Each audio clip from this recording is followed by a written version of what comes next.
Hello, I'm Marcus Eichenberry, and today I've got Justin Koleszar with me. And Justin here is responsible for One Foot in the Gutter, which is premiering tonight. So, Justin, tell me, what exactly has your role been with this film?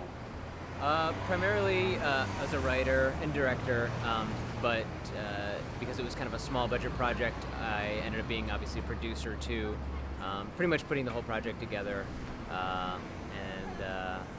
So writer, director, producer. Tell us a little bit about what this movie is.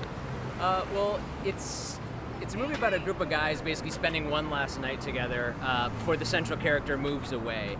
And they grew up in like a small logging town together, these group of guys. And so it's kind of like the last 24 hours before this guy leaves. And it's a lot about like the group dynamics of friends and things like that.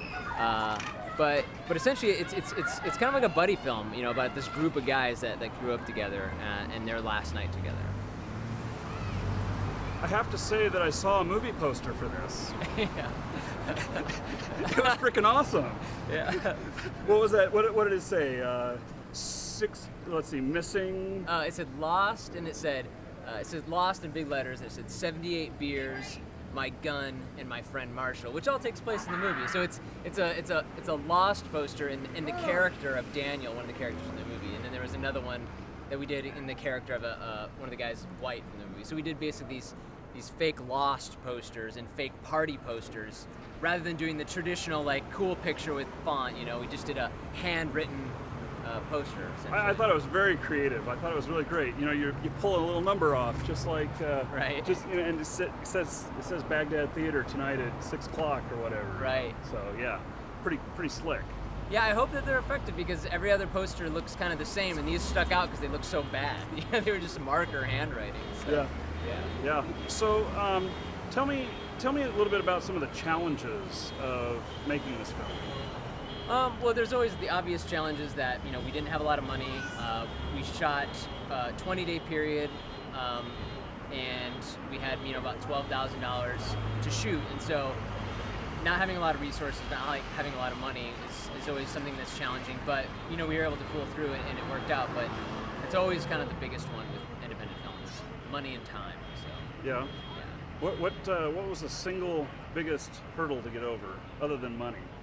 I would say it's always scheduling. You know, it's because you have people who, you know, that are working for free or they've got day jobs and stuff, and so it was always trying to fit the perfect combination of, we got this guy this day, we got this guy that day. Even one of the actors had to leave in the middle of the shoot because he got a part in a Gus Van Sant movie. So it was always, you know, it was an ensemble cast with these 6 guys, so it was always finding the right places for these. Another guy was on tour with a band in the middle of the shoot, so it was always scheduling. It was really difficult. Were there any moments in the film that that something unexpected happened, or it just made a perfect moment on film? But all these guys that were in the film, they all, you know, really dug into their characters, and so they all came up with these great, you know, kind of impromptu lines.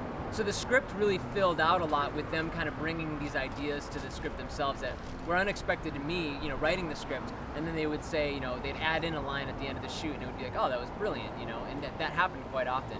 The cast they were all like actors who were basically had a lot of experience, and they'd done this before, so they all knew what to bring to the table. So it worked out well that way. That's pretty cool. Yeah. What are your what is your hopes for the audience reaction tonight? To be honest, I mean, I really just hope that people can, if nothing more, just appreciate that, you know, the film was done well, and that, you know, it's not going to be everyone's favorite. You know, I know there's a lot of, I know people from, say, work or, you know, friends of friends that are coming that this might not be their cup of tea. It's about a group of guys getting drunk one last night together.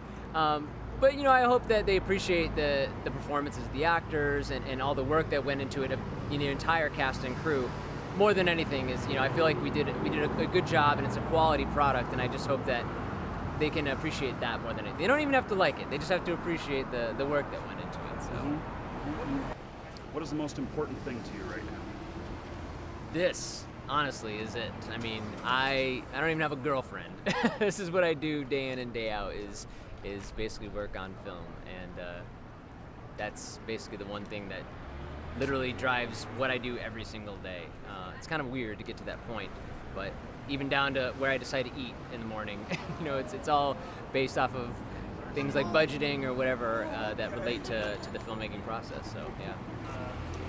So I guess then we need to find you a girlfriend who's really into film. Yes, yeah. It would be great if I a first AD or a producer girl that could aid me in my process. That would be great. Yeah. Okay, Justin. Cool. Thank you very much for the interview. Yes. Much success tonight. Thank you. And we'll get some audience reactions right after this. Oh, loved it. It was very well done, very well edited. Justin's awesome. Really hilarious, really funny. I felt like I was kicking it with all my guy friends, and that would be exactly how they would be acting. So it was humorous because it was real and it was true. And so I like when you can connect to a film on that level. The whole friendship drama thing, like totally relate to that, right? Yeah, it had a lot to do with just your Growing up. realistic politics of friendships and the politics of keeping secrets.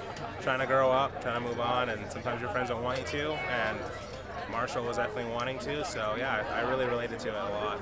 It was refreshing, that's what I thought. There were some really funny moments of real honesty, which was great. Yeah, it's well done. Everybody, well done. About midway in the film, you started to figure out there was more to it than what was originally thought. I thought it was just going to be a fun night that the guys were going to have out, but there was a more in-depth part to the storyline itself, and that was fun to hear it come out, and then you wonder how that's actually going to end in the movie. I wanted to create a character that was fun and also believable at the same time in regards to his like friendship with Marshall, the main character. I felt like I really wanted all my intentions and everything that I did to kind of tie back into Marshall and what I wanted for him, and it was a really fun bit, a really fun character to play. I had an absolute blast doing it. Justin's absolutely talented as hell, and it was a really fun character to play, and I had a great time doing it. So yeah, it was great. When every